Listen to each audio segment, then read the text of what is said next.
అక్షయ తృతీయ అంటేనే బంగారం వెండి కొనుగోళ్లకు అత్యంత శుభప్రదమైన రోజు. అక్షయ తృతీయ సందర్భంగా ఇవాళ రేపు ఆభరణాల అమ్మకాలు భారీగా నమోదవుతాయని జ్యువెలరీ షాపులు అంచనా వేస్తూ ఉన్నారు. మార్కెట్ అంచనాల ప్రకారం గత ఏడాదితో పోలిస్తే ఈసారి ఆభరణాలకు ఫుల్ డిమాండ్ లభించే ఛాన్స్ ఉంది. ఈసారి అమ్మకాలు 10% నుంచి 15% వరకు పెరిగే అవకాశం ఉందని వ్యాపార వర్గాలు అంచనా వేస్తూ ఉన్నాయి. అయితే ఆకాశాన్ని అంటిన ధరల ప్రభావం ఈ ఏడాది కూడా ఉండే ఛాన్స్ ఉంది. అంతర్జాతీయ పరిణామాల వల్ల బంగారు ధరలు కొంత ఆకాశాన్ని తాకుతున్నప్పటికీ సెంటిమెంట్ దృష్ట్యా ప్రజలు కనీసం కొద్ది మొత్తంలోనైనా బంగారం కొనేందుకు ఆసక్తి చూపుతున్నారని వ్యాపారులు చెబుతున్నారు. మరోవైపు డిజిటల్ గోల్డ్ వైపు జనం మొగ్గు చూపుతూ ఉన్నారు.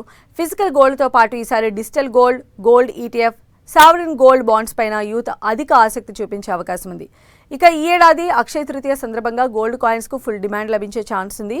ఇన్వెస్ట్మెంట్ దృష్ట్యా చిన్న సైజు నాణ్యాలకు విపరీతమైన గిరాకీ ఉండొచ్చని వ్యాపారులు అంచనా వేస్తున్నారు. అలాగే లైట్ వెయిట్ జ్యువెలరీకి కూడా ప్రస్తుతం భారీ డిమాండ్ ఉంది. రోజువారీ వాడకానికి అనువైన తక్కువ బరువున్న ఆభరణాలను మహిళలు ఎక్కువగా ఇష్టపడుతూ ఉన్నారు. బహుమతులు ఇవ్వడానికి వెండి నాణ్యాలు, విగ్రహాలు, వెండి సామాగ్రికి మంచి డిమాండ్ కనిపిస్తోందని వ్యాపారులు చెబుతూ ఉన్నారు. ఈ ఏడాది అక్షయ తృతీయ సందర్భంగా వ్యాపారాన్ని పెంచుకునేందుకు వ్యాపారులు ప్రత్యేక వ్యూహాలు అనుసరిస్తూ ఉన్నారు.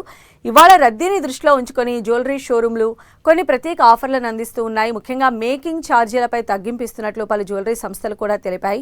దాదాపు అన్ని ప్రముఖ బ్రాండ్లు మజూరీలో 50% వరకు రాయితీలు ప్రకటించాయి. అలాగే ముందస్తు బుకింగ్స్ పై కూడా గోల్డ్ ప్రియులు ఆసక్తి చూపుతూ ఉన్నారు.